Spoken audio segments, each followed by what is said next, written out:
ओम शांति। आज 19 जुलाई के बाबा के महावाक्यों का वरदान है। श्रेष्ठ संकल्प के सहयोग द्वारा सर्व में शक्ति भरने वाले शक्तिशाली आत्मा भव। बाबा ने डिटेल में भी समझाया कि सूर्य की शक्ति जैसे जमा करके कई कार्य सफल हो जाते हैं, वैसे ही अगर आप श्रेष्ठ संकल्प को जमा करो, आपके पास श्रेष्ठ संकल्प का खजाना हो तो क्या होगा, वह दूसरी आत्माओं में भी शक्ति भरने का काम करेगा। तो बाबा ने जैसे सूर्य का उदाहरण दिया ना, तो वैसे ही हम भी शक्तिशाली आत्मा बन सकते हैं। सूर्य मन क्या? सूर्य का अर्थ है कि जैसे सूर्य का प्रकाश तो सबको बराबर देता है, सूर्य का प्रकाश किसने कितना ग्रहण किया उसकी तो नापतोल हो नहीं सकती है। जो हरी हरी घास है उसने अपने अनुसार सूर्य के प्रकाश को सोखा है, कोई बड़े पेड़ है तो उसने अपने अनुसार सूर्य के प्रकाश को सोखा है ना। तो कोई इंसान है, छोटा है बड़ा है, तो उसने उतनी ही ऊष्मा को ग्रहण करा है जितना उसकी कैपेसिटी है।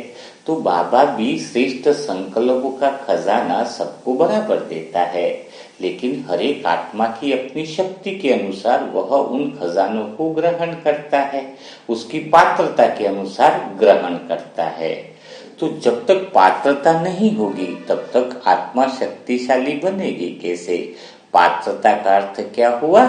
जैसे सूर्य का ऊष्मा कोई ज्यादा ग्रहण कर रहा है, वैसे ही आत्मा जो पात्र है वह बाबा की बातों को, बाबा के संकल्प को बहुत अच्छे से ग्रहण कर लेगी। तो ऐसी कौन सी आत्माएं हैं जो बाबा की श्रेष्ठ बातों को, श्रेष्ठ संकल्प को तुरंत अपने अंदर उतार लेती है? तो और जल्दी से हम शक्तिशाली बन जाएं, उसकी विधि भी क्या है, इसको हम थोड़ा सा गहराई से समझते हैं। तो सबसे पहली बात है, वही आत्माएं शक्तिशाली हो सकती है, उन्हीं का मन पावरफुल हो सकता है जिसको एक बात समझ में आ जाए। आज सबसे बड़ी जो समस्या है, सबसे बड़ी बात है वो है क्या? इंसान एक तो शरीर के भाव में जी रहा है और एक जी रहा है आत्मा के भाव में, है ना। अब जो भी आत्माएं शरीर के भाव में जी रही है ना, यानी जो अपने आप को शरीर मान करके बैठी है, वह आत्मा क्यों नहीं समझ पा रही है, चेतना के भाव में क्यों नहीं जा रही है? एक जगह से दूसरी जगह जो है वह इंसान कब जाएगा? जब दूसरी जगह फायदा दिखेगा, है ना। दूसरी जगह ज्यादा फायदा, यानी अपने आप को शरीर मानने से ज्यादा नुकसान है और आत्मा समझने से ज्यादा फायदा है। यह बात जिसको समझ में आ जाती है वह तुरंत ट्रांसफर हो जाता है, उसको सेकंड भी नहीं लगता है। क्योंकि अपना मन कैसा है, उसके मन के दो भाग हैं। आगे का भाग चक्कू की तरह है, पीछे का भाग पेन की तरह है। चक्कू मन जब देह का भाव हम लेकर चलते हैं तो कभी सुख नहीं होगा, शांति नहीं होगी। और पीछे की तरफ अगर हम आत्मा की तरफ होकर के जीते हैं तो जीवन बदल जाता है। इसीलिए कहा गया है, एक तो है आम केंद्र और एक है राम का केंद्र, परमात्म राम का केंद्र। शरीर समझते हो तो सारी दुनिया ही शरीर समझ के चल रही है, वह तो हो गया आम केंद्र। और परमात्म राम केंद्र कौन सा हुआ? अपने आप को आत्मा समझकर शरीर को समर्पण कर भगवान की नाव में बैठ जाना, वह हुआ राम केंद्र। वह आत्मा शक्तिशाली बन जाती है जो परमात्म राम के केंद्र में जीती है, आत्मा समझती है। उनकी नैया हिलती डुलती है, लेकिन क्या होता है, डूबती नहीं है। जबकि शरीर के नाव में बैठे हुई आत्माएं कोल्हू के बेल की तरह होती है, जीवन में बहुत कुछ करती रहती है लेकिन वहीं के वहीं घूमती है, कहीं आगे नहीं बढ़ती है। भक्ति की नाव भी देह की नाव ही है। तो हमें अंदर से ये चिंतन होना चाहिए कि हम शरीर की नाव से आत्मा की नाव में शिफ्ट हों। लेकिन क्यों शिफ्ट हो उसका कारण हमें क्लियर पता होना चाहिए। अगर तुम अपने आप को देह मान करके चल रहे हो तो तुम्हारा क्या नुकसान हो रहा है, इस बात को समझना चाहिए। जब यह बात क्लियर होगी कि आत्मा समझने से यह फायदा है तो हमें शिफ्टिंग करने में बहुत आसानी होगी। देखो, आत्मा का मन तो हमेशा निर्मल रहना चाहता है। हम आत्माएं कैसे रहना चाहती हैं? सदा निर्मल, एकदम प्योर रहना चाहती है। और शरीर देखो, 2 दिन तक साफ न करे तो गंदा हो जाता है, शरीर की आदत है। आत्मा कभी किसी पर आश्रित नहीं रहना चाहती है, सदा किसी स्वावलंबी रहना चाहती है। और ये शरीर कैसा रहना चाहता है? शरीर हमेशा दूसरों पर आश्रित रहता है। बीवी है तो हस्बैंड पे आश्रित है ना, बच्चे हैं तो पिता पे आश्रित है ना, तो हर बात, बीमार हो गए तो डॉक्टर पे आश्रित, बुजुर्ग हो गए तो जवान पर आश्रित, है ना। तो इस शरीर के भाव में ये शरीर तो हमेशा आश्रय वाला ही बनाता है, कमजोरी वाला ही बनाता है ना। तो देह मानने में और आत्मा के रूप में है तो हम स्वावलंबी रहते हैं, किसी पर भी आश्रित नहीं रहते हैं। आत्मा का गुण ही तो यह है। तीसरी बात, अगर हम देह के रूप में देखें तो देह का भाव यानी क्या समझते हो? अपने आप को शरीर समझते हो, लेकिन शरीर में है क्या? खाली शरीर में देखा जाए तो चमड़ी और बाल 2 ही विशेष दिखते हैं। बाकी चमड़ी और बाल के पीछे अगर अंदर की किडनियां तुम्हें दिखा दी जाए, आपकी आंतें दिखाई दी जाए, आज अंदर भरा हुआ मल मूत्र दिखा दिया जाए तो आपको शरीर से गिनना आने लगेगी, देह से गिनना आने लगेगी। तो सोचो, ऐसे अपने आप को देह मानना में कितना बड़ा नुकसान है ना। देह मानना जिसमें शरीर पे लिपापोती कर रहे हैं, शरीर के प्रति इतनी शक्तियां लगा रहे हैं, इतना सुंदरता करने में मेकअप लगा रहे हैं, तो अपने मन की सारी शक्ति कितनी वेस्ट जा रही है।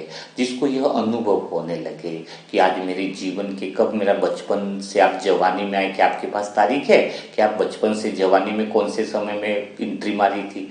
जवानी से एक दिन बुढ़ापे में भी एंट्री मारोगे, वो तारीख नहीं पता रहेगी कि आपने जवानी से बुढ़ापे में कब एंट्री मारी थी, तो आपको पता ही नहीं चलता है। और पूरी ध्यान और पूरी शक्ति अपने शरीर के पीछे गवा दी। अगर शरीर से इतना ही प्यार है तो मुर्दाघर में जाकर के देखो, शमशान में हम देखते हैं तो मुर्दों को ऐसे, उसका हाथ लटक रहा है तो उसको ऐसा ऊंचा करके रखते हैं कि जैसे कि कोई जानवर हो, यानी कोई प्यार ही नहीं। अगर चेतना निकल गई है अंदर से, आत्मा निकल गई है तो हाथ यूं नहीं कि उसको दर्द हो रहा है, ऐसा तो प्रेम भाव भी खत्म हो जाता है। ऐसे शरीर को जिसको जो राख बनने में टाइम नहीं लगता है, उसकी वैल्यू है राख की, और आत्मा की वैल्यू है लाख की। तो आप राख के पीछे भागना चाहते हो या लाख के पीछे भागना चाहते हो? अपना ध्यान किस पर लगाना चाहते हो? अपना अटेंशन किस तरफ लगाना चाहते हो? कहते हैं ना, कोई इंसान बीमार भी हो जाए तो लास्ट स्टेज में क्या कहेंगे, इसको तो घर पर लेकर के जाओ, अब उसको जितना समय बचे उतना उसकी पालना करो। तो जब हम आत्माएं परमात्मा राम की केंद्र में बैठते हैं, भगवान की नाम में बैठते हैं, तो भगवान के घर ही जाना है और उसी की याद में बैठे हैं तो आपका उद्धार हमेशा पक्का होता है।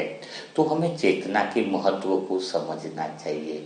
आत्मा कितनी ऊंची है, कितनी, शरीर जो है वो सीमित में रहना चाहता है। हर आवश्यकताएं, हर बातें जो होती है ना, शरीर में लिमिट मात्रा में होती है, और आत्मा तो असीमित चीज है, उसके अंदर अनलिमिटेड पावर है, अनलिमिटेड शक्तियां हैं, अनलिमिटेड सब कुछ है। तो हमें कितना ध्यान, कितना अटेंशन उस आत्मा के स्तर पर काम करना चाहिए। हमारी शक्तियां शरीर के ऊपर नहीं जानी चाहिए, शरीर के अंदर तो हमेशा भोजन के लिए भी वह आश्रित है, तो हर बात के लिए किसी न किसी पर आश्रित है। एक बार तुम्हारी आत्मिक स्थिति हो गई, सत्य चेतना का स्तर राम केंद्र में स्थित हो गए ना, तो पूरी प्रकृति तुम पर आश्रित हो जाएगी, प्रकृति तुमसे आशा करेगी, प्रकृति के 5 तत्व तुम्हारी सेवा में लग जाएंगे। बताओ वो जीवन कितना बढ़िया होगा, है ना। सलाम करेंगे जानकी दादी, उनकी आत्मा ने जब शरीर छोड़ा तो वतन में क्या संदेश मिला कि प्रकृति के 5 तत्वों ने उनको सलामी करी। यानी ऐसी पवित्र आत्मा जो हम हैं, जो हमारा वास्तविक स्वरूप है उसको हमें अनुभव करना चाहिए। जिस शरीर को कांच में आईने में देखकर सजाने में लोग इतना परेशान भी होते हैं, आज कॉस्मेटिक पूरी चेहरे को बदलने में इतना खर्चा करते हैं, ब्यूटी पार्लर में बाल नोचे जा रहे हैं, गाल नोचे जा रहे हैं उसको सुंदर बनाने के लिए, है ना, अपने आप को सुंदर बनाने के लिए। वो हो क्या रहा है? वो जो शरीर को आप पल पल जब जलती हुई राख में देखो, अपने शरीर की राख को देखो, तो अनुभव होगा कि मैं किस देह के पीछे भाग रहा हूँ, किस उस देह के पीछे भाग रहा हूँ जो पल पल आइसक्रीम की तरफ पिघलती जा रही है, जिसका कोई महत्व नहीं है। मुझे काम करना होगा राम केंद्र पर। कई सारी ऐसी भी बाबा की आत्माएं हैं जो आधा तो शरीर की तरफ काम करती है, देह भान की तरफ, और आधा आत्मिक भाव में, थोड़ी तरफ सेंटर में जाएंगे तो भगवान की तरफ लग जाएंगे, मैं तो आत्मा हूँ, मैं आत्मा हूँ, ये हूँ। और घर पर आए देह के भाव में इतना इमोशनल हो जाते हैं, ये मेरा बच्चा, ये मेरा भाभी, मेरा ये। जब इतना ही मोह है तो जब शरीर छूटता है तो कैसा हम फूंक देते हैं उसको आग में, साथ में तो नहीं जाते, देखना भी पसंद नहीं करते हैं, है ना। तो ये तो बस्ती के लोग हैं जहाँ पर कोई बसता नहीं है, बसते तो शमशान घाट में ही हैं, बस्ती तो नाम मात्र की है, यहाँ पर कोई रहा नहीं है। किसी का घर जो कहते हो कि ये मेरा घर है, आज तक कितने लोग आकर के गए लेकिन कोई अपना घर रख ही नहीं सका। पहले कोई और था, अभी कोई और है, अभी कोई और होगा। तो जब तुम्हें अंदर से ये बात लगने लगे कि यह मेरा घर नहीं है, यह मेरी राह नहीं है जिस राह पर मैं चल रहा हूँ, यह मेरा उद्देश्य नहीं है जो मेरे जीवन का असली उद्देश्य होना चाहिए, है ना। जब ये बात समझ में आ जाती है, महात्मा बुद्ध भी जब छोटे थे उनको बता दिया गया था कि भविष्यवाणी हुई थी कि संत बनेगा, भिक्षु बनेगा, तो उनके पिता ने उनके लिए बहुत सारी व्यवस्थाएं करी ताकि उसका मन उसमें लग जाए, बहुत सुंदरिया और बहुत सारी भोग विलास की सामान। लेकिन जब उसने एक बार दुखी व्यक्ति को देखा, शरीर से डिटैच होने का, इस दुख का कारण का पता लगाने की जिज्ञासा पैदा हुई, तो तुरंत ही सेकंड में देह का भाव मुक्त हो जाता है। इस 2 इंच की चमड़ी कैसी है? चद्दर की तरह है। जैसे किसी के शरीर पर चमड़ी ढकी है ना, चद्दर ढकी है, वैसा। तो उस चद्दर के पीछे क्या चुम्मा चाटी करनी, बिल्कुल गंदा फील होता है, इसके पीछे तो मल मूत्र है। ऐसा फील होता है कितना सुंदर भोजन करो, वो भी मल बन जाता है। इस शरीर के पीछे भागने का कोई महत्व नहीं बचा है। जो आत्मा अपने सत्य स्वरूप में आगे बढ़ना चाहती है, जिसके अंदर ये हो जाए, रोड के बीचों बीच चलोगे तो एक्सीडेंट होना ही है। तुम अपने आप को थोड़ा शरीर मान रहे हो, थोड़ा आत्मा मान रहे हो, कभी इधर छलांग मान रहे हो, कभी इधर छलांग मान रहे हो, भावनाओं में बह जा रहे हो। इमोशनल होते हैं देहभान वाले जो होते हैं, उनमें इमोशनली ब्लॉकेज बहुत होते हैं। तो हमें सड़क के बीच में नहीं चलना है, या तो राम केंद्र पर बैठे जाओ पूरा, या हम केंद्र पर ही चले जाओ। संसार की भी इज्जत चाहते हो और सेंटर में भी इज्जत चाहते हो, दोनों तरफ इज्जत चाहते हो, दोनों तरफ वाहवाही चाहते हो, ऐसा तो होगा नहीं। अगर राम के बन गए तो रावण के लोग तो बुराई करेंगे ही सही, और रावण के बनोगे तो राम के लोग बुराई करेंगे। तो किसी एक की तरफ से तो बेइज्जती होनी ही है। तो क्यों न हम राम के बन जाए, आत्मिक स्थिति में स्थित हो जाए, आत्मा के गुणों में स्थित हो जाए, तो वह शांति होगी।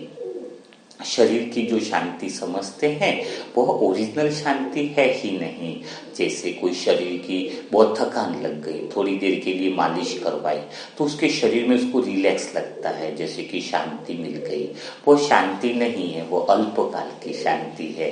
तो फिर शांति कहेंगे किसे? शांति तो उसे कहेंगे जिसमें स्थित होकर दुनिया की सारी अशांति को हम देख सकें, अशांति को परख सकें। ये बातों में अशांति है, इन चीजों में अशांति है, देह को समझने में अशांति है, देह की बातों में फंसने में अशांति है। तो जब ये बातें अंदर से समझ आने लगे कि यह तो सारी क्या है? अशांति है। तो शांति का अर्थ क्या है? जिस शांति में रह करके तनाव को देखा जा सके, तनाव को समझा जा सके, वह शांति है। शांति का अर्थ यह नहीं कि तनाव को देखे ही नहीं, अशांति को देखे ही नहीं। नहीं, जब आप शांत होते हो ना तो स्वतः ही अशांत करने वाली बातें सामने दिखाई परखने में आ जाती है और आपसे दूरी बना लेती है। हर बात आते ही तुम्हें समझ में आ जाएगी, इसकी दूरदृष्टि समझ में आ जाएगी, यह बातें मुझे अशांत करने के लिए आ रही हैं। तो आप स्वतः ही शांति में रहकर उसको खाली पहचान लिया कि यह बातें मुझे स्वयं के लिए या भविष्य में मुझे अशांत करने वाली है। आप स्वतः ही उससे किनारा कर लोगे, संसार का रस से विराग हो जाओगे, आप उपराम हो जाओगे, संसार से वैराग्य वृत्ति आने लगेगी। जब आप आत्मिक स्थिति में चेतना का स्तर बढ़ जाएगा, आपका मन उच्च स्थिति को प्राप्त करेगा, भगवान राम के केंद्र में स्थित होने लगेगा, तो संसार से आपका स्वतः ही वैराग्य आएगा। वैराग्य लाना नहीं पड़ेगा। संसार में एक तो होता है छोड़ना। कोई कहता है कि मैंने 2 लाख रुपया 10 लाख रुपया छोड़ दिया 10 लाख, तो उसको घमंड है 10 लाख की अभी भी उसके अंदर वैल्यू है ना। तो कोई कचरा हमने छोड़ दिया, घर में डस्टबिन है, कचरा कहीं डाल के आ गए, तो क्या होता है, डस्टबिन का कचरा डाल के आ गए तो उसको बखान थोड़ी करते हैं कि मैंने कचरा फेंक दिया है, बस वो तो कचरा ही था। तो संसार के रिश्ते भी कचरे जैसे हो गए हैं क्योंकि वह देहभान में है। इन न तो रिश्तों में कोई सार बचा है, न यहाँ की दौलत में कोई सार बचा है, यहाँ की कोई भी चीज में सार नहीं बचा है। इसीलिए कहते हैं संसार बिल्कुल असार हो गया है। इस पुरानी दुनिया में कोई सार नहीं रहा है। तो हमें इस देहभान से, शरीर में रहने से कोई फायदा नहीं है। हम आत्मिक स्थिति में रहने पर कितना हमारा फायदा है। जन्म जन्म का भाग्य बन रहा है। हम पुराने कष्टों से, पुरानी परेशानियों से मुक्त होने जा रहे हैं। हमारे हिसाब किताब मुक्त होते जा रहे हैं। हम पुण्य आत्मा बनते जा रहे हैं। आत्मा समझने से भगवान का विश्वास हमारे प्रति बढ़ता जा रहा है। भगवान के प्रति प्रेम गहरा होता जा रहा है। तो सोचो, अपने आप को चेक करो कि मैं कितना समय अपने मन को आत्मिक स्थिति, जैसे मन में किसी शरीर का नाम अनिल है तो वो अनिल मन बन जाएगा, तो वो मन अनिल बन करके ही काम करेगा, तो चक्कू बन के काम करेगा। वो खुद को भी दुख देगा, दूसरे को भी पीला देगा। तो मेरा मन आत्मा बनकर काम करे, मेरा मन स्वयं के राम केंद्र में उपलब्ध हो जाए, सेंटर पॉइंट में हो जाए। जब भी शरीर का ख्याल आए तो तुरंत बोलो, ये शरीर तो मैंने भगवान को समर्पित कर दिया है। तो शरीर की बातें भला मेरी कैसे हो सकती है? जिस शरीर को भगवान को मैंने अर्पित कर दिया है, धन को अर्पित कर दिया है, सारी बातों को, देह और देह के संबंधियों को, बाबा को मैंने अर्पित कर दिया है, तो भला मेरा इसके साथ क्या संबंध होगा? ऐसा हर घंटे अगर कोई प्रैक्टिस कर ले तो उसको स्मृति आ जाएगी, आत्मा की वास्तविक स्थिति के करीब पहुंच जाएगा, आनंद में चला जाएगा, स्वतः ही परम आनंद में डूबने लगेगा।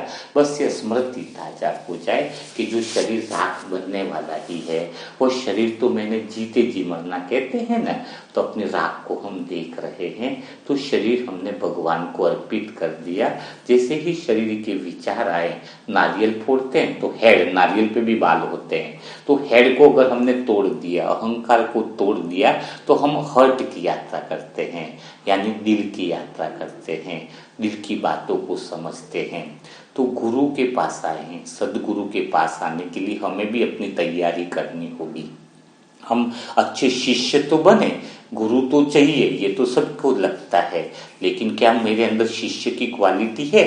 तो अगर आपके अंदर एक क्वालिटी आ जाए कि अंदर से एक भाव पैदा हो जाए कि मुझे शरीर के भाव में नहीं जीना है, इस शरीर के भाव में नुकसान है, इस शरीर के भाव में बड़ी परेशानियां हैं, तो जब आपके अंदर ये ख्याल आने लग जाए तो आप बहुत अच्छे शिष्य बन जाओगे। सदगुरु की नजर आपके ऊपर पड़ जाएगी और आपको परम ज्ञान और परम आनंद की अनुभूति होने लगेगी। तो सदगुरु मिला यह बड़ी बात नहीं है, आप अच्छे शिष्य बन गए, काबिल शिष्य बन गए, जिसमें आपके अंदर यह भावना पैदा हो गई कि मुझे पूरा दिन आत्मिक भाव में रहना है। तो स्वतः ही श्रेष्ठ संकल्प आपके अंदर आने लगेंगे और आप जीवन में बहुत ऊंचाइयों को प्राप्त कर सकते हैं और आत्मा को शक्तिशाली बना सकते हैं। तो आज पूरा दिन आप क्या अभ्यास करोगे? पूरा दिन एक ही बात का अभ्यास करोगे कि आप शक्तिशाली आत्मा हो, तो आपको शरीर के भाव में नहीं रहना है। आपका फायदा आत्मा के भाव में है। शरीर के भाव में रहने से क्या क्या नुकसान है उसको स्मृति में लाना है, तो ऑटोमेटिक आपको जहां पर लाभ है, आत्मिक स्थिति रहने में कितना लाभ है, कितना शांति है, कितना आनंद है, उसको कंपैरिजन दिन भर में करना है। तो स्वतः ही आप इधर से उधर शिफ्ट हो जाओगे, और जब स्वतः ही इधर से उधर शिफ्ट हो जाओगे तो क्या होगा? आपको कोई समस्या है, विघन है, एक हाथ में विघन है और एक हाथ में आनंद है, तो क्या होगा? आनंद वाली बातें इधर डाल दो जहां विघन है, तो विघन भी आनंद में बदल जाएगा, है ना। खाली शिफ्टिंग करना आना चाहिए, तो सब चीजें बदलने लगेगी। तो आज पूरा दिन आपको आत्मिक भाव और शरीर के भाव में डिफरेंस क्या है उसके अंतर को समझते हुए आज पूरा दिन आपको कर्म करना है, राम की नाम में बैठना है। आम की नाम नहीं, आम केंद्र में नहीं बैठना है, राम केंद्र में बैठना है। शिफ्ट होना है देह की नाव से मन की नाव में, और मन की नाव से आत्मा की नाव में जाना है। तो यह बातें क्लियर हो जाएंगी। तो जब देह की नाव छोड़ोगे तो मन की नाव में बैठोगे, और मन की नाव से आत्मा की नाव में बैठोगे तो सेंटर पॉइंट में आ जाओगे, और सेंटर पॉइंट में रह करके जो निर्णय लिए जाएंगे वहां पर ऐसी शांति है कि दुनिया की सारी अशांति दिख जाती है और वह आपके सामने आने पर गायब हो जाती है। तो इस तरीके से पूरे दिन आप अनुभव कीजिए। आज फिर अभी हम कमेंट्री का अभ्यास करेंगे। आपका अभी सबका क्षमा याचना चल रहा है। कई आत्माओं के अनुभव आ रहे हैं कि क्षमा याचना से उनका मन हल्का हो गया है और काफी सारी पीड़ाओं से मुक्ति मिल गई है। कई सारी ऐसी समस्या और विघ्न चल रहे थे जिनसे उनको छुटकारा मिल गया है। तो ये बहुत बड़ा फायदा हो रहा है, क्योंकि स्वाभाविक बात है जब आत्मा के हिसाब किताब पूरे होते हैं ना, तो स्वाभाविक रूप से उसके अच्छे दिन चालू हो जाते हैं, देहभान से परे होना चालू हो जाता है। जो भी आत्मा सच्चे दिल से क्षमा मांगती है, सच्चे दिल से स्वीकार करती है कि मैंने दुख दिए हैं, उसके लिए मैं क्षमा याचना करती हूँ, उसको बहुत ज्यादा फायदा भगवान की तरफ से मिलता है। आप सभी आत्माएं बहुत भाग्यशाली हो कि अभी भोलेनाथ का भोला रूप चल रहा है। भगवान कहता है अभी भी तुम मेरे से और अन्य आत्माओं से क्षमा मांग लोगे तो मैं तुम्हें माफी दिला दूंगा, लेकिन जब धर्मराज का रूप होगा तो एक माफी भी नहीं मिलेगी। तो अभी भगवान के भोलेनाथ का रूप को अपना लो, क्योंकि टू लेट तो हो गया है और अब अपने को वो पीड़ाएं नहीं सहन करनी है। शरीर की लोगों की दुख पीड़ाएं जो हैं वो हिसाब किताब हमें नहीं बढ़ाना है, वरना हमारे पास कोई रास्ता नहीं बचेगा सजाए खाने के अलावा। इसलिए पूरी ईमानदारी के साथ, पूरे दिल के साथ यह क्षमा याचना आपको बार बार सुननी है। एक बार नहीं, जितनी बार सुनोगे आपकी मन की स्थिति पावरफुल हो जाएगी, आप राम केंद्र में आ जाएंगे। आपके लिए ही पूरी मेहनत से कमेंट्रियां बनाई जाती है, बाबा सुनाते हैं निमित्त बनाकर, उसका पूरा पूरा फायदा आपको लेना है। तो हम 1 मिनट का ब्रेक लेंगे और हमारा ABCDEFG से हम जेड तक कर रहे हैं। तो ए पर हमने आंटियों से माफी मांगी जन्म जन्मांतर की, बी मन भाइयों से भी माफी मांगी है, सी कजिन का रहा है मैन संबंध पहले ले रहे हैं, डी मन दीदी से माफी मांगी, ई मन अर्थ से माफी मांगी है, प्रकृति के 5 तत्व से, एफ मन हमने दोस्तों से माफी मांगी है। तो आज हम जी यानी ग्रैंड मदर और ग्रैंड फादर से माफी मांगेंगे, या फिर एच यानी आपके जीवन में पति पत्नी का जो रिश्ता रहा है तरसे जन्मों में, कभी आप पति बने, कभी पत्नी बने, कभी पति, तो सबसे गहरा हिसाब किताब जो है ना आपका हस्बैंड और वाइफ का रहा है। तो आपको कोई अभी कुमार है तो ये नहीं सोचे कि मेरा तो रहा ही नहीं, पिछले जन्मों में तो आपने शादी करी ही है ना। तो ये हस्बैंड वाइफ का सबसे ज्यादा हिसाब किताब है। आपके घर परिवार में जो अशांति होगी, हस्बैंड वाइफ के झगड़े हो सकते हैं, या फिर काफी सारी जो भी रिश्तेदार आपके आसपास काका मामा बाबा लग रहे हैं, वो किसी न किसी जीवन में आपके संबंधी रहे हैं। आप कहते हो कि वर्तमान में माफी मांगे, नहीं, पुराने समय में तरसे जन्मों में जो माफी मांगोगे वही आत्माएं तो तुम्हारे जन्म में है सामने। इस जन्म की वाइफ से माफी नहीं मांगोगे तो चलेगा, 63 जन्मों की वाइफ से माफी मांगी तो इस जन्म की वाइफ तो माफ कर देगी, क्योंकि वो पुराने जन्म में कहीं ना कहीं तो थी तुम्हारे साथ, तभी तो इस जन्म में तुम्हें दुखी दे रही है। समझे? मतलब एक उदाहरण बता रहा हूं। तो ये न सोचे कि मुझे इस जन्म के रिश्तों से माफी मांगनी है, 63 जन्मों के रिश्तों से माफी मांग ली तो पुराना हिसाब किताब क्लियर हो जाएगा। तो इस जन्म के जो भी बाप बच्चे डैडी सब हैं, वह सब आपसे अच्छा व्यवहार करना चालू कर देंगे। इस जन्म में माफी मांगने की जरूरत नहीं पड़ेगी, क्योंकि पुराने जन्मों की आपने माफी मांग ली है, तो अभी हिसाब किताब क्लियर। वह सब आपके अच्छे में बदलाव, आपके अंदर उनको बदलाव दिखेगा, देखोगे ना। तो यही तो रिजल्ट होगा। जेल तक पहुंचते पहुंचते आपके आसपास के सारे जो रिश्ते हैं, जो धोबी होगा, चाहे वो पति होगा चाहे पत्नी, वो सब बदल जाएंगे। आप खाली अभी के ऊपर फोकस मत करो, क्योंकि अभी वो बुरा व्यवहार क्यों कर रहे हैं आपके साथ, क्योंकि आपने उनके साथ किसी न किसी जन्म में बुरा व्यवहार किया है। और जब वहां पर आप क्षमा याचना मांग लेते हो, तो इस जन्म में के जो भी रिश्ते हैं आपके, सब आपको बहुत इज्जत करने लगेंगे, ऊंची भावना से देखेंगे, ऊंची दृष्टि से देखेंगे। यही तो चमत्कार ऐसे रीड की कमेंट्री के बाद होने वाला है। तो आप तैयार हो जाओ, 1 मिनट का हम ब्रेक लेंगे और आज हम एच पर हस्बैंड वाइफ के रिश्तों को अनुभव करेंगे। तो इस जन्म के रिश्ते तो स्वतः ही सुधर जाएंगे, ठीक है। तो 1 मिनट के ब्रेक के बाद हम हस्बैंड वाइफ की कमेंट्री का अनुभव लेंगे, क्षमा याचना की। सच्चा दिल रखना, तो बहुत आनंद आएगा आपको। कई सारे हिसाब किताबों से मुक्ति का अवसर मिलता है।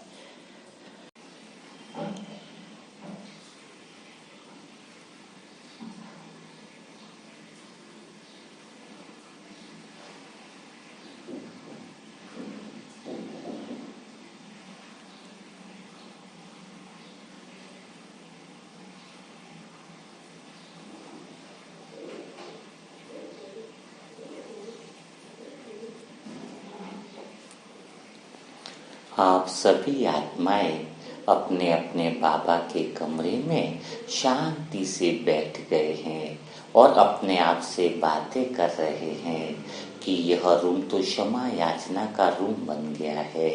रूम की हर एक दीवार से प्रेम और करुणा का भाव प्रकट हो रहा है। यह रूम आपका सर्व संबंधों का शक्तिशाली रूम बन गया है, जहां पर भगवान रोज आने लग गए हैं। धीरे धीरे आपका घर और परिवार भी स्वर्ग बनने जा रहा है। इस जन्म में जिन आत्माओं से आपको दुख पहुंच रहा है, अब वह सारी आत्माएं बदलने वाली है, क्योंकि किसी न किसी जन्म में आपने उनको दुख दिया था। अब आप उनके क्षमा याचना कर रहे हो, उनसे सच्चे दिल से माफी मांग रहे हो। तो आपका जीवन और जन्म और जीवन दोनों बदलता जा रहा है। आप बहुत हल्के होते जा रहे हो। आप बहुत भाग्यशाली हो जो आपको ऐसा सुनहरा अवसर मिला है। आप अपने आप से बातें कर ही रहे हो और विचार कर रहे हो कि आज मैं अपने पिछले जन्मों के जीवन साथियों से क्षमा याचना करने वाली हूँ। आज मैं उन आत्माओं से माफी मांगने वाली हूँ जिनके साथ मैंने कई सारे पल बिताए हैं। उन पूर्वज आत्माओं से माफी मांगने वाली हूँ जिनके साथ आपका पति और पत्नी का रिश्ता रहा है। आप उनके साथ जीवन साथी के रूप में रहे हो, जिनसे कई बार अनजाने में या भावनाओं में बहकर आपने उनको दुख दे दिया है। आपके शब्दों ने उनको गहरे गांवों में भी डुबा दिया है। आपके कर्मों से भी उनको बहुत सारे दुख पहुंचे हैं। आपके मौन से भी मानो वह आत्माएं दिल से भर चुकी, दुखों से भर चुकी हैं। आपके दिल में उन सब के लिए बहुत प्रेम और करुणा भाव उत्पन्न हो रहा है। सबसे पहले आप स्वयं को किए हुए अनजाने में जो भी पाप कर्म आपसे हुए हैं, अंदर के अंदर सतगुरु को साक्षी रखकर स्वयं को माफ करते हो कि आप आत्मा अब बदल चुकी हो। आप आत्मा ने अज्ञानतावश यह सारे कर्म किए हैं जिसकी पीड़ा आप भुगत चुके हो। बहुत सारे हिसाब किताब आप भुगत चुके हो। अब बाकी के हिसाब किताब आप पूरे करने के लिए तैयार हो, पूरी तरीके से प्रिपेयर हो। अंदर से वही वादा आप सदगुरु से करते जा रहे हो।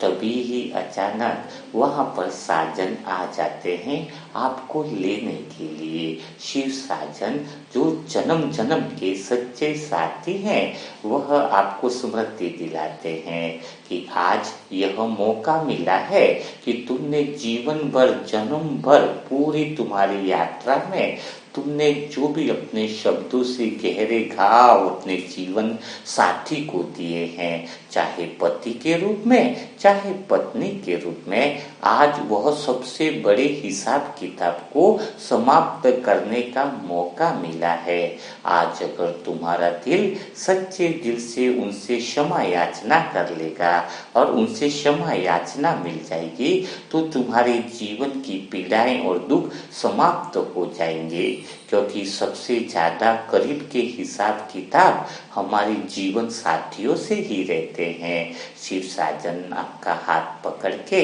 आपको प्यार से समझाते हैं कि अपने अहंकार को त्याग कर देना है। मैं बड़ा हूँ, मेरी बातें बड़ी हैं, मैं हमेशा राइट हूँ।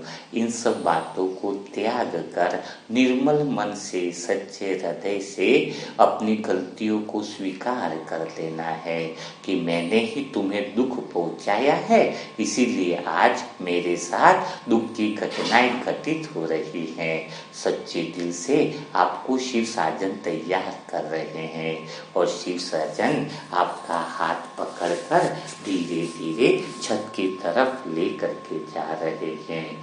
आज छत पे जो पुष्पक विमान आया है वो बहुत अलग तरीके का है।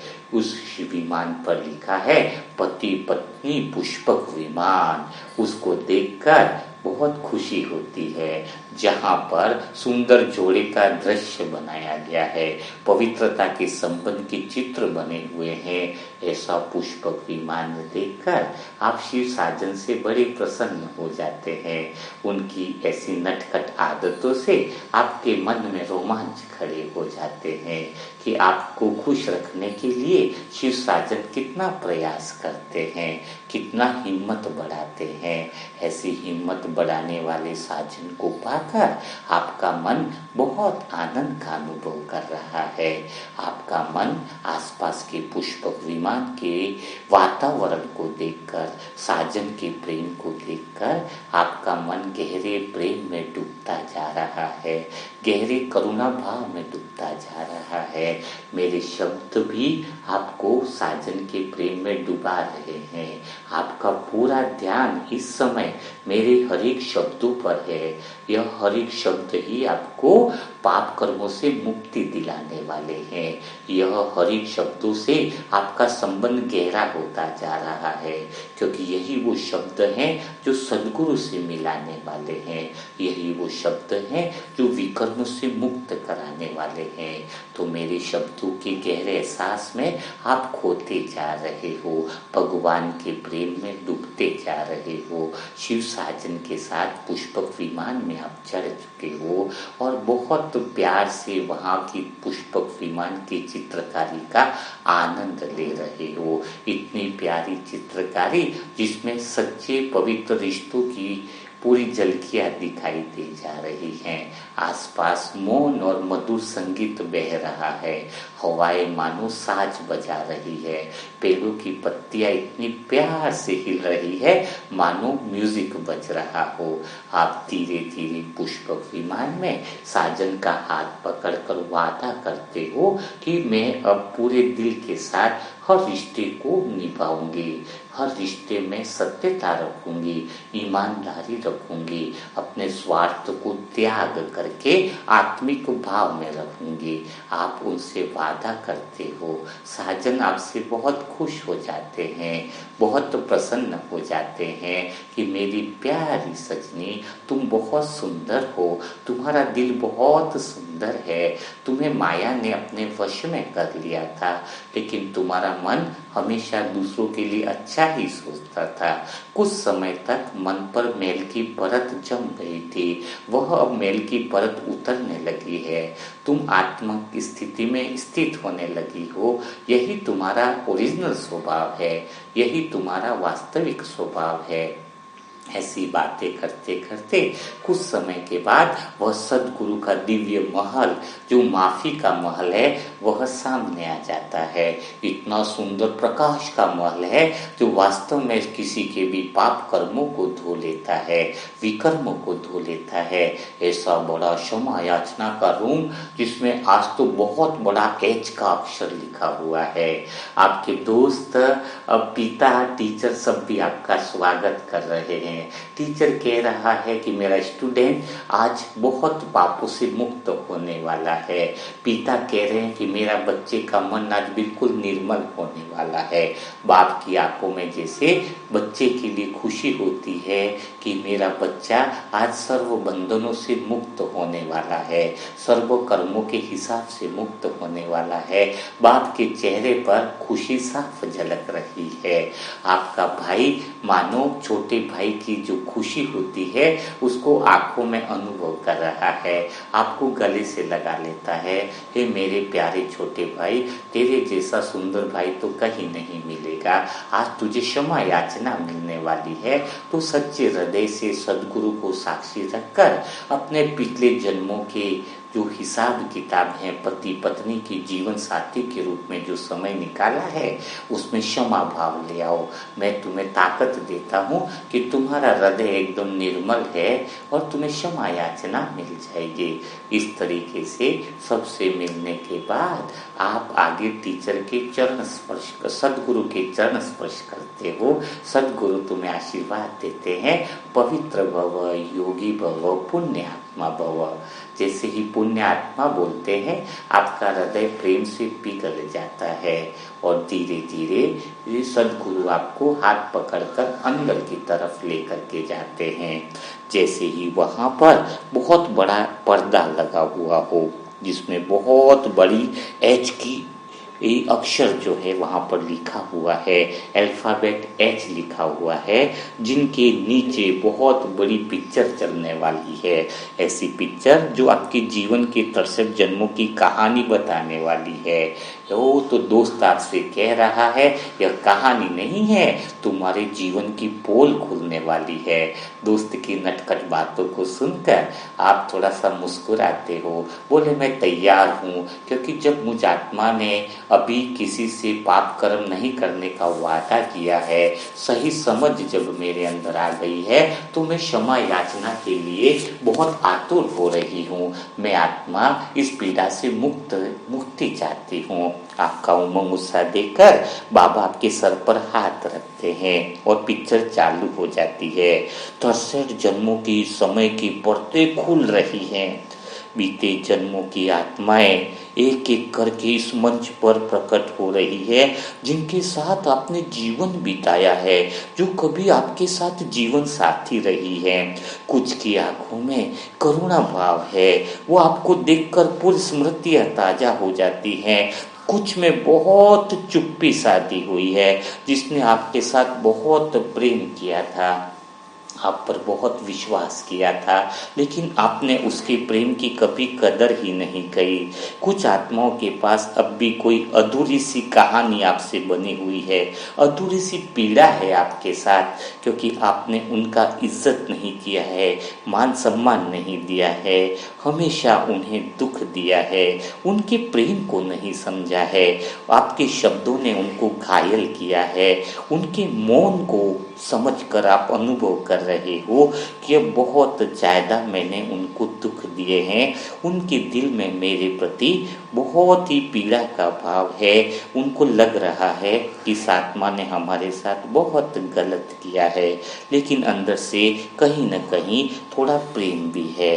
तभी बाबा आपको याद दिलाते हैं और आप बाबा को साक्षी रखकर इन सभी रिश्तों को, सबको, आप जो पूर्व जन्म के आपके जीवन के साथी रहे हैं, जिनको जाने अनजाने में भावनाओं में बढ़कर आपने दुख दिया है, उनको हाथ जोड़कर कहते हो, हे मेरे पूर्व जन्म के जीवन साथियों, आज मैं भगवान को, सदगुरु को साक्षी रखकर आप सबसे दिल की गहराइयों से मैं आत्मा क्षमा मांगती हूँ। अगर मेरे व्यवहार से, मेरे निर्णयों से, मेरे वचनों से आपको कोई पीड़ा पहुंची हो तो मुझे क्षमा कर दो। मैं सच्चे दिल से आपसे माफ़ी मांगती हूँ। अभी मेरे अंदर ज्ञान का वह दिया जल चुका है। मैंने जो भी आपके साथ बुरा किया वह आत्मज्ञान के अभाव में किया है, जिससे मेरे बीते जन्मों में यह संबंध सही नहीं निभा सकी है। मैंने आप सबको नज़रअंदाज किया है। आप आत्माओं को मैं समझ नहीं पाई। अपने अहंकार के द्वारा, अपनी अज्ञानता के द्वारा और अपने स्वार्थवश के द्वारा सदा मैंने अपना स्वार्थ देखा है। आपको मैंने कड़वे शब्द बोले हैं। 7 जन्म का रिश्ता निभाने का वादा कर मैं एक जन्म में भी आपके साथ सही रिश्ता नहीं निभा पाई हूँ। कभी कड़वे शब्द बोले हैं, मौन से आपको बहुत सारा तड़पाया है। मैंने आपके विश्वास को चोट पहुंचाई है। आज मैं भगवान को साक्षी रखकर आपसे माफ़ी मांगती हूँ। सच बताऊँ तो मैंने आपके प्रेम को समझा ही नहीं। मैंने शब्दों से उन्हें घायल कर दिया है। पर अब मैं आत्मा सच्चे दिल से तुमसे माफ़ी मांगती हूँ। सदगुरु को साक्षी रखकर शिव बाबा की आंखों में देखते हो आप, और वह आपकी हृदय की भावनाओं को सारे पिछले जन्म के जीवन की साथियों तक पहुंचा देते हैं। सदगुरु का यह चमत्कार आपकी दिल की पछतावे की सारी भावनाएं सभी पुराने जीवन साथियों के हृदय तक पहुंच जाती है और सबके हृदय एकदम शांत हो जाते हैं। तुम्हारे प्रति प्रेम की भावना आ जाती है और तुम्हारे प्रति एक गहरा सा असीम परमात्म प्रेम की फुहार लगती है। मानो इस पवित्रता की अग्नि में सबकी बातें, सबकी मौन, सबकी पीड़ाएं समाप्त हो गई है। भगवान बहुत बड़ा रोल निभाते हैं। आपके सच्चे दिल की भावनाओं को परख कर वह उन जीवन साथियों की आत्माओं तक पहुंचाते हैं। जिस आत्मा की सच्चे दिल की माफ़ी की भावना होती है, भगवान उन भावनाओं को उस सामने वाले तक पहुंचाने के लिए सेतु का काम करते हैं। तो सदगुरु ने जैसे ही आपके सच्चे दिल की माफ़ी वाली भावनाएं उनके हृदय को अनुभव करा दी, तरसे जन्म के जीवन साथी प्रसन्न हो गए, आपसे गले मिल जाते हैं। तो भला आपका दोस्त कैसे पीछे रहने वाला है। वह प्रेम की टोली लाता है और जीवन भर हमेशा के लिए आगे से कभी भी गलती नहीं करने का आप आत्मा वादा करती है और वह प्रेम की टोली सभी तरह जन्म के जीवन साथियों को खिलाती है। हर एक टोली में बहुत प्रेम और मिठास भरी है। यह सच्चे रिश्ते की नींव लगती है। सभी आत्माओं को सच्चे प्रेम का अनुभव हो रहा है। आपने जिनके साथ इतना जीवन बिताया, कई बार खट्टी मीठी उनके साथ यादें रही हैं, पूरे कल्प में, पूरे ड्रामा में आपके जीवन साथी रहे हैं, उनको एक बार आप और हाथ जोड़कर चरण स्पर्श कर रहे हो। आपके दिल में वास्तव में सच्चे दिल की प्रेम की भावना है। हर एक तरह जन्म के चेहरे को देख रहे हो। वो पुरानी स्मृतियाँ याद आ रही है कि मैं इस घर में रही थी, कभी पत्नी बनकर, कभी मैं हस्बैंड बनकर इस घर में रही थी। यहाँ पर इतना सारा जीवन बिताया है। आपको वो दुख के सीन भी याद आते हैं जब आप बार बार रूठ जाते थे, बार बार आप बिना बात का जवाब ही नहीं देते थे। आपके द्वारा जो पीड़ा भी हो रही थी उससे सबसे आप बंधनों से आज मुक्त हो गए हो, क्योंकि अब आपके हृदय में वो प्रेम की फुहार है। आपके बंधन समाप्त हो गए हैं, सभी हिसाब किताबों से आप मुक्त हो गए हैं। सभी जीवन साथी जो थे वो आपसे गले लगते हैं। हर एक आत्मा एक एक आपसे पर्सनली गले लगती है और एक दूसरे से वादा करती है कि आज मैं इस बंधनों से तुम्हें मुक्त करती हूँ, मुझे तुमसे कोई शिकायत नहीं है। ऐसी बातें सुनकर आपका मन बहुत गदगद हो जाता है, आपका मन बहुत प्रसन्न हो जाता है, मानो आपके दिल से बहुत बड़ा बोझ उतर गया हो। आप सद्गुरु को कोटि कोटि आभार व्यक्त करते हो कि सबके अंदर यह दिव्य रोशनी, प्रकाश के प्रेम की रोशनी सबके अंदर पनपने लगी है। मानो नए संसार का आगाज होने वाला है, नए सुंदर रिश्तों का निर्माण होने वाला है, नवयुग का निर्माण होने वाला है। आपकी आत्मा के अंदर दिव्यता आ गई है। जिसके सच्चे दिल पर साहेब राजी होता है। आपने सच्चे दिल से सब आत्माओं से माफी मांगी है, सदगुरु को साक्षी रखकर वादा किया है कि अब आप किसी को दुख नहीं पहुंचाओगे, अब आप किसी को परेशान नहीं करोगे, सबको सुख दोगे, सबको शांति का मार्ग दिखाओगे। ऐसी गहरी अनुभूति के साथ आप सदगुरु के गले लग जाते हो, शिव बाबा के गले लग जाते हो, दोस्त से गले लग जाते हो, मानो पूरा परिवार कंप्लीट हो गया हो। तरसत जन्म की आत्माएं भी भगवान को पाकर उनका मन खिल जाता है, उनका मन प्रसन्न हो जाता है, उनको बड़ी खुशी और आनंद की अनुभूति होती है कि जो पाना था सो पा लिया, अब कुछ पाने की तमन्ना नहीं रही। और धीरे धीरे आप शिव बाबा से, शिव साजन के गले लगते हो और सबको कोटि कोटि धन्यवाद देते हो कि आज मुझ आत्मा को आपने इतना हल्का कर दिया। सबसे आशीर्वाद और गले मिलने के बाद धीरे धीरे सदगुरु से आप वापिस जाने की अनुमति ले रहे हो। आपके चेहरे पर खिलखिलाहट है, प्रसन्नता है। शिव साजन आपका हाथ पकड़कर आपको वापिस पुष्पक विमान में छोड़ने के लिए आ रहे हैं। लेकिन अब की बार शिव साजन की आंखों में बहुत बड़ा प्रेम है आपके लिए। आपके हृदय में मानो फूल कमल खिल रहे हैं, उसकी सुगंध पूरे प्रकृति में महक उठी है। अब आप पहले वाली आत्मा नहीं रहे, आप सुंदर बन गए हो, आपके अंदर दिव्यता आ गई है, आप पुण्य आत्मा बन गए हो, आपका हृदय कोमल बन गया है, निर्मल बन गया है। उस सच्चे दिल में साहिब राजी यानी मानो भगवान का वास हो गया है। इतना सुंदर परिवर्तन देखकर आपको मन बहुत गहरे एहसास में जा रहा है, परम आनंद में जा रहा है। साजन की बातें सुनते सुनते आप गहरे प्रेम में डूब रहे हो। आपको रिश्तों की समझ आ गई है, जीवन जीने का तरीका आ गया है। इतना गहरा अनुभव पाकर आपका जीवन धन्य धन्य हो गया है। धीरे धीरे आप बातें करते हुए, साजन की आंखों में देखते हुए, आपको समय का पता ही नहीं चलता है। आपके घर की छत आ जाती है जहाँ पर मानो फूलों की बारिश हो रही है। आप पवित्र आत्माओं के कदम आपकी छत पर पड़ने से पूरा घर भी पवित्र हो गया है, क्योंकि अब आप साधारण आत्मा नहीं रहे, अब आपके अंदर दिव्यता आ गई है, आपके अंदर समर्पण भाव आ गया है, आपके अंदर अहंकार जीरो हो गया है, आपका मन निर्मल हो गया है।